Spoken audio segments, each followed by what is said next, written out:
Assalamualaikum warahmatullahi wabarakatuh. Kembali lagi pada video yang kali ini kita akan belajar tentang pengetahuan atau ilmu pada dunia komputer ataupun teknik informatika. Nah, pada video kali ini kita akan belajar tentang penggunaan pada Microsoft Word. Kita akan menggunakan penggunaan daripada Microsoft Word. Oke, kita lihat ya. Kita buka terlebih dahulu Microsoft Word-nya. Di sini sudah ada. Nah, kali ini kita akan mempelajari apa aja sih yang ada pada menu insert. Jadi di menu insert itu ada berkaitan dengan page, ada table, kemudian ada pembuatan shape, ada membuat sebuah grafik, kemudian di sini ada link, dalam arti link kita melakukan hyperlink, kemudian pemberian header atau footer dan juga page number, text box, dan juga nanti ada equation dan juga simbol. Oke, nah jadi di biasanya insert ini berguna adalah kita akan memasukkan sesuatu. Kita akan memasukkan sesuatu ke dalam lembar kerja Microsoft Word kita. Apa yang kita masukkan? Contoh, kita memasukkan tabel, kita memasukkan lembar kerja, lembar baru ya, bukan file yang baru. Kita masukkan lembar yang baru, kemudian kita memasukkan link atau kita masukkan sebuah file, kemudian kita masukkan sebuah nomor, simbol ataupun untuk rumus daripada matematika ataupun yang lainnya. Oke, jadi yang pertama di sini adalah ada di sini kegunaan blank page dan juga page breaks. Nah, kalau cover page ini dia misalnya ini kosong. Kita membuat sebuah cover nih, misalnya ada sebuah makalah, kita misalnya malas mendesain, kita bisa menggunakan cover page. Ya, terserah kita menggunakan yang mana. Nah, sebenarnya ini jarang sih ya.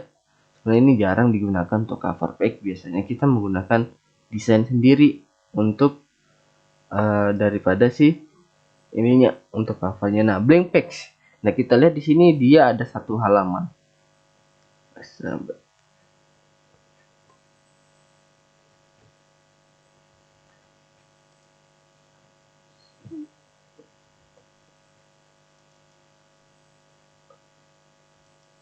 Oke, nah kita lihat di sini dia ada satu halaman seperti ini.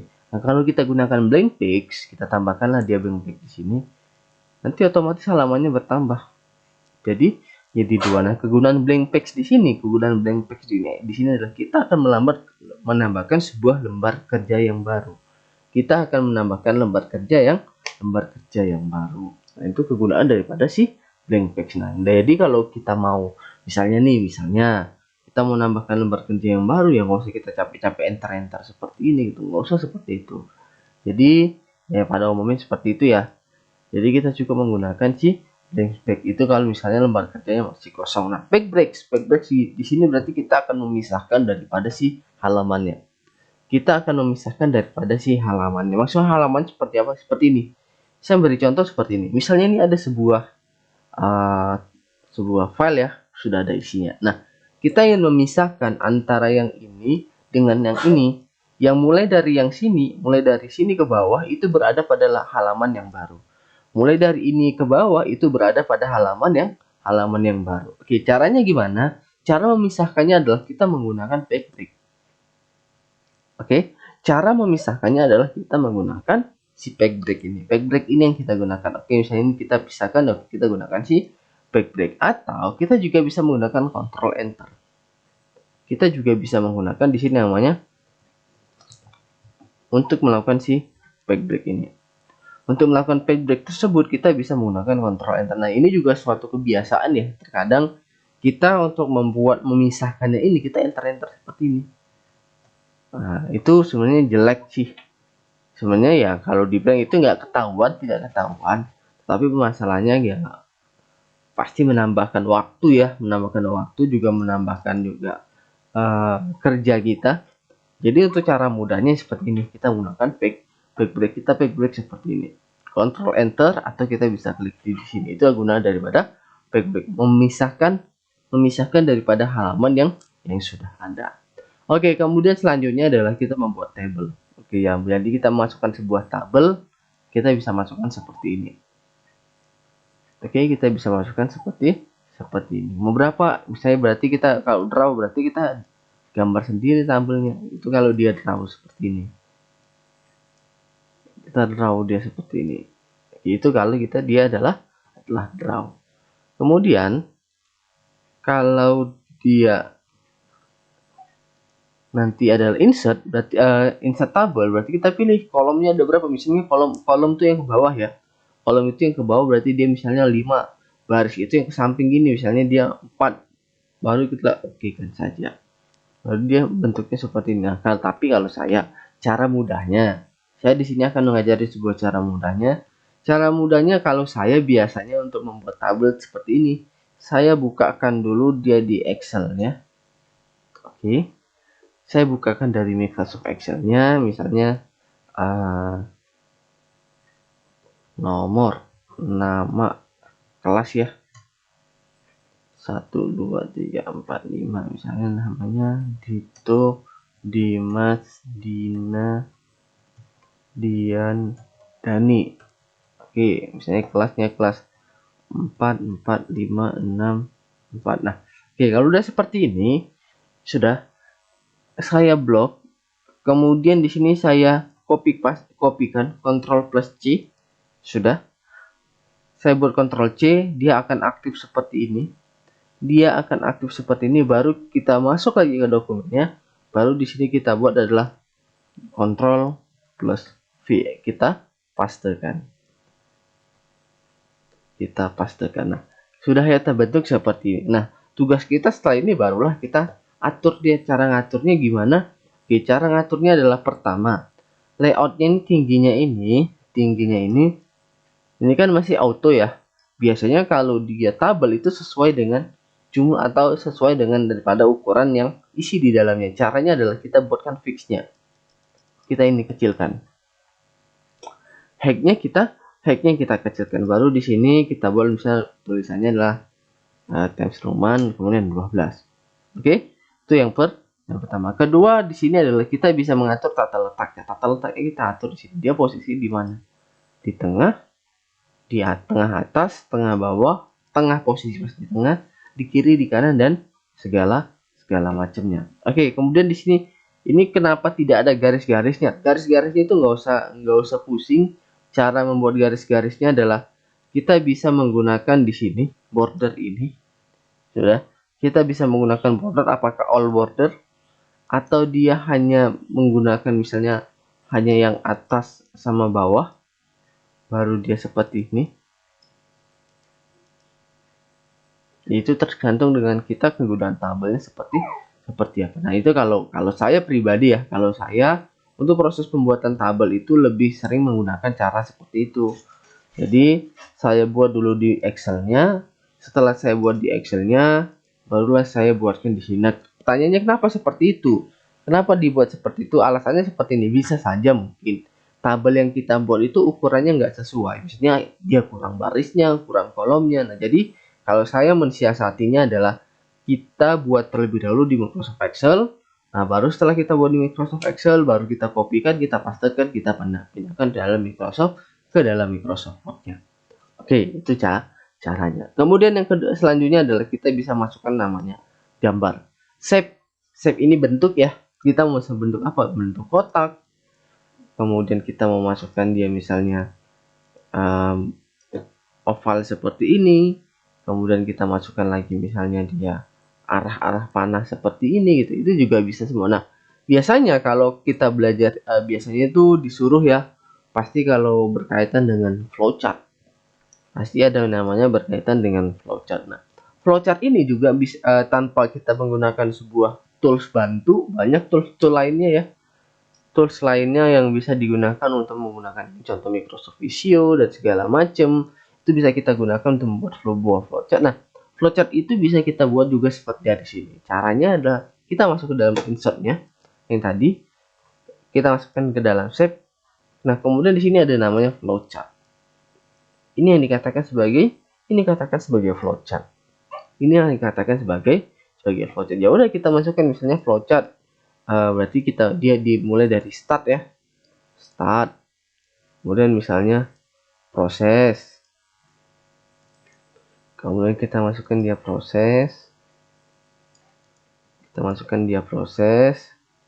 anggap aja gini ya. Proses. kemudian di sini dia n-nya gitu. Anggaplah seperti ini bentuk dari flowchartnya, kemudian di garis-garisnya, garis-garis flowchartnya kita gunakan yang ini. Oke, ini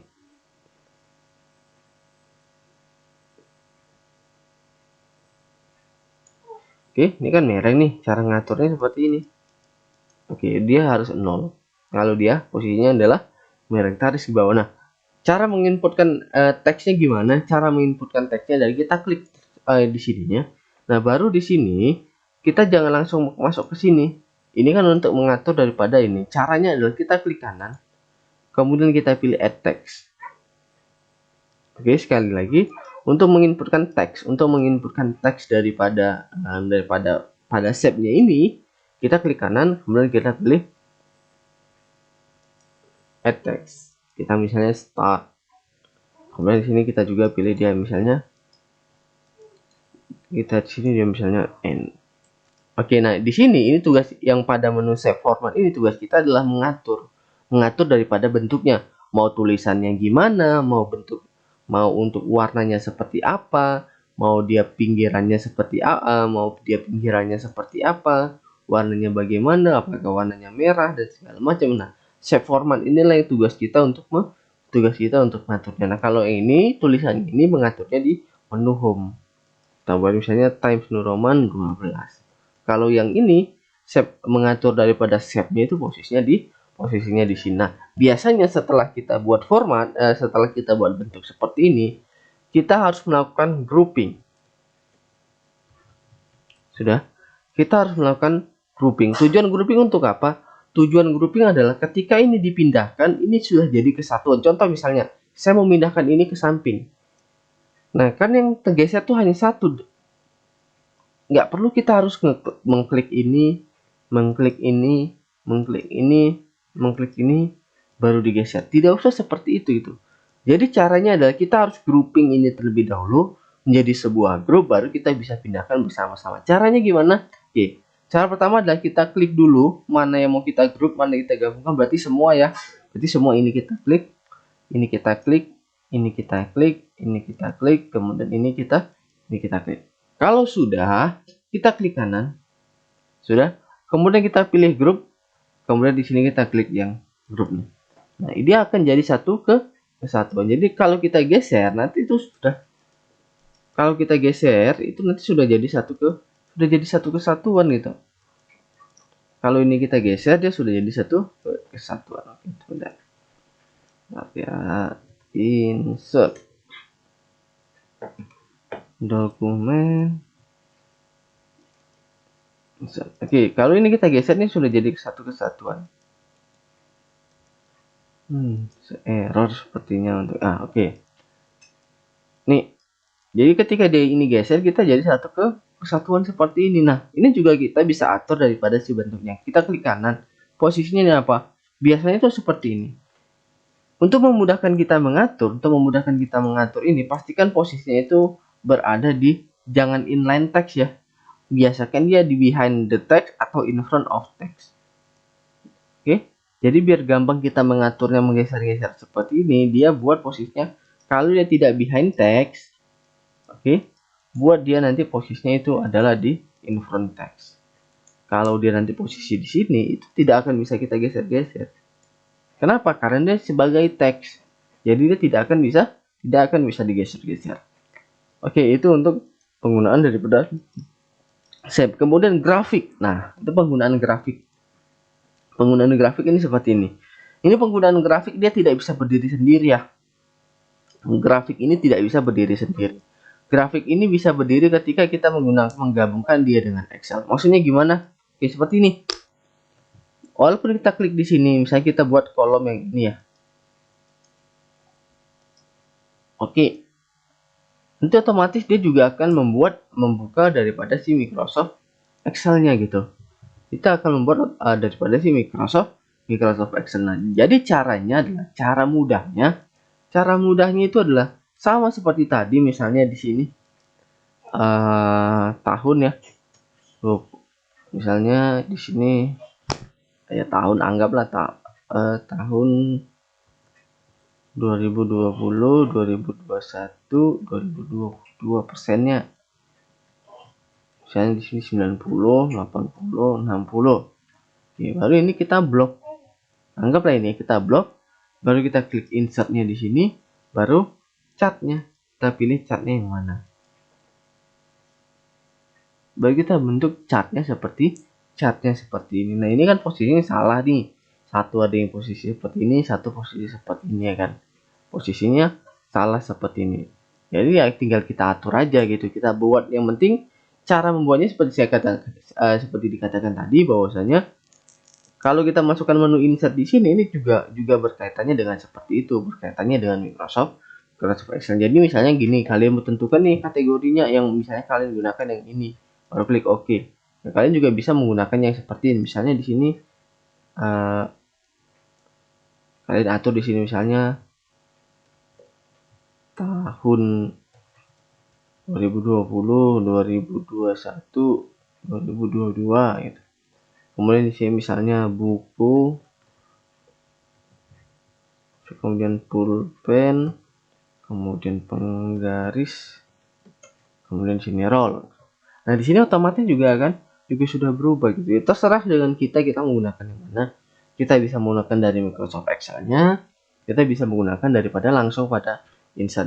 Nah, di sini pada menu ini kita bisa untuk mendesainnya, kita buat warnanya seperti apa ya, tergantung dengan kreativitas kita membuat bentuknya seperti apa ya.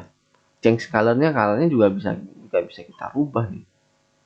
Mau kita rubah yang mana. Oke, itu ya cara untuk membuat tabel atau membuat sebuah grafik ya, membuat grafik daripada si Microsoft Word-nya. Ya, yang penting Microsoft ini berkaitan untuk membuatnya itu dia berkaitan dengan daripada si layoutnya tadi. Oke, kemudian selanjutnya adalah kita menggunakan ini link ini. Misalnya kita hyperlink, misalnya kita untuk menampilkan, kita membutuhkan sebuah ini kita ingin memasukkan sebuah file. Kalau kita masukkan ke dalam file, otomatis kan sudah banyak ya. Otomatis nanti filenya itu menjadi banyak. Nah, di sini caranya adalah kita bisa membuatnya dengan menggunakan hyperlink. Hyperlinknya adalah yang seperti ini. Kita kliknya linknya. Nah, kita mau pilih mana? Apakah dia sebuah file, atau nanti sebuah email, atau sebuah apa. Ini browser page, berarti nanti kita akan membuatkan sebuah browser. Kalau folder, nah seperti ini, kita klik daftar nama, kemudian kita klik oke. Nah, jadi nanti bentuknya seperti ini. Nah, bagaimana cara membukanya? Cara membukanya adalah kita ketikkan kontrol, sudah sampai dia tangannya, kursornya itu kan awalnya seperti ini, tegak lurus seperti ini. Kemudian kita klik kontrol, nanti akan berubah seperti tangan seperti ini, baru kita klik. Oke kan? Dia otomatis akan membuka file yang sudah kita masukkan ke dalam hyperlink tersebut. Ini kegunaan daripada si hyperlinknya. Oke, saya rasa jarang penggunaan hyperlink, tapi ini biasanya wajib harus diketahui juga ketika suatu waktu kita menggunakan si hyperlink. Oke, kemudian header dan juga footer. Header dan footer itu misalnya memberikan sebuah judul dan juga penomoran. Nah, misalnya gini, kita akan membuatkan sebuah judul pada sebuah file, misalnya judulnya seperti ini. Kita buatkan judulnya ya. Judulnya kita misalnya Dito Foto Utomo. Oke. Nah, judul ini berada pada setiap lembar kerja kita. Caranya gimana untuk merubahnya? Caranya adalah kita buatkan di header. Nanti dia setiap lembar kerjanya itu pasti ada nama yang Dito Putra Utomo. Begitu juga dengan yang footernya. Yang footernya juga seperti itu gitu. Yang footernya juga seperti ini. Kita misalnya buat footernya juga bisa seperti itu, Dito Putra Utomo. Ini juga bisa untuk pembuatannya seperti itu. Ini kegunaan daripada si footernya, header dan juga footer. Jadi kita akan memberikan sebuah judul atau membuat akhir pada sebuah lembar kerja kita, tetapi lembar kerjanya itu berada pada pesannya ini dianggap ini pesannya ini berada pada seluruh file yang ada pada lembar kerja Microsoft Word-nya. Page number berarti kita menggunakan memasukkan sebuah nomor di bawahnya. Oke, ini nomornya halaman 1. Sudah. Untuk merubahnya page numbernya, misalnya kita membuat dia enggak ini, kita buat dia bentuk Romawi, berarti page number, kemudian formatnya kita rubah menjadi bentuknya seperti ini. Baru klik oke, maka dia akan berubah menjadi Romawi. Itu untuk cara merubah daripada si page numbernya. Oke ya, kemudian text box ini kita akan memasukkan sebuah pesan, teks pesan seperti ini. Atau ini juga cara gampangnya kita bisa menggunakan daripada save, kemudian yang ini kita masukkan, kemudian kita pilih add text. Ini juga bisa berlaku sebagai yang namanya text box. Oke, selanjutnya ada equation dan juga simbol. Equation dan juga simbol ini biasanya kita akan memasukkan sebuah rumus matematika atau rumus-rumus, segala bentuk rumus itu ke dalam lembar kerja kita. Jangan ya, kalau kalian misalnya orang komputer, mahasiswa komputer, jangan lagi untuk masukkan rumus itu kita lakukan print screen. Cari dulu misal rumus ini, rumus Pitagoras. Kalian print screen, kalian masuk, baru kalian pindahkan ke sini, dia menjadi gambar. Tidak usah seperti itu. Sekarang kita bisa menggunakan yang namanya equation. Misalnya kita juga matriksnya juga bisa kita gunakan matriksnya. Kita menggunakan matriks yang mana, mau berapa, apakah dia pinggirannya seperti apa, ada pak bracketnya bagaimana ya. Di sini kita bisa mengaturnya semua tuh di sini gitu. Kita bisa mengaturnya semua itu di sini equation ini untuk membuatkan rumus. Ya ini misalnya rumusnya itu bisa kita buat atur di equation sini. Dan simbol ya, simbol apa yang mau kita masukkan. Ini biasanya ada simbol biasa itu misalnya kita gunakan add atau alpha, beta, theta, kemudian tak terhingga dan segala macamnya. Lebih besar sama dengan, lebih kecil sama dengan, tidak sama dengan, kurang lebih, dan segala macam. Itu bisa kita cek di sini. Semuanya bisa kita lihat simbol-simbolnya itu di simbol-simbolnya di sini. Tinggal kita menggunakan simbol-simbol yang mana. Ya tinggal kita gunakan aja. Ini simbol yang mana. Oke, mungkin itu aja. Pada video kali ini kita belajar mengetahui tentang kegunaan daripada menu-menu insert yang berada pada Microsoft Word kita. Lebih dan kurangnya mungkin kalau ada pertanyaan terkait dengan dunia komputer, silahkan aja ditinggal komentar agar saya bantu untuk membuatkan sebuah video tutorial terkait dengan penjelasan daripada hal yang ingin kalian tanyakan tersebut. Terima kasih.